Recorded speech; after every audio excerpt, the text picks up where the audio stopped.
కోటప్పకొండ తిరునాళ్ళలో మా ఊళ్ళో చేసిన చిల్లర వరలు చూసేయండి. నిన్నటి వీడియోలో కోటప్పకొండ తిరునాళ్ళకి వెళ్ళామని చెప్పాం కదా, అక్కడ మా ఊళ్ళో చేసిన చిల్లర వరం అంతా ఇంత కాదు. మీరే ఈ వీడియోలో చూసేయండి. మా కుర్రోళ్ళు పేకలు వదుకుంటే ఎక్కడికి బయలుదేరారు అనుకుంటున్నారా? చూసేయండి మీరే మరి మా ఊళ్ళో ఎక్కడ బయలుదేరారు.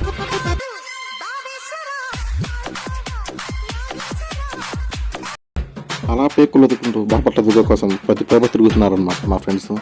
హాయ్ గాయ్స్, ఎవరయ్యా మీరు? నేను మీ బాపట్ల దుర్గాని.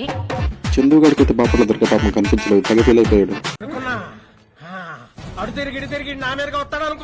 నాకు అసలు మొన్న ఆ కోటప్పంట ఒళ్ళు నలిగి ఇప్పుడు కూడా నేను కోలుకోలే. మా చందుగాడు బాగా ఆకలిస్తుందంటే నువ్వు తింటే బిల్లు ఎంత పర్లేదు నేను కడతా అన్నాను.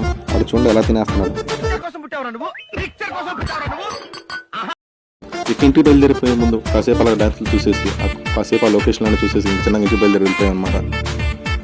ప్రతి సంవత్సరం కంటే ఈ సంవత్సరం కోటప్పకొండ తిరునాళ్ళలో చాలా అద్భుతంగా జరిగింది. దాదాపు 26 కరెంటు ప్రభలతో జనాభా కూడా చాలా బేభత్సంగా వచ్చారు ఈ సంవత్సరం. తిరునాళ్ళ మటుకు చాలా బాగా జరిగింది. ఓకే మరి బాయ్. వెళ్ళే ముందు ఫాలో బటన్ ఒకటి మర్చిపోవద్దే. కోటప్పకొండ తిరణాలంటే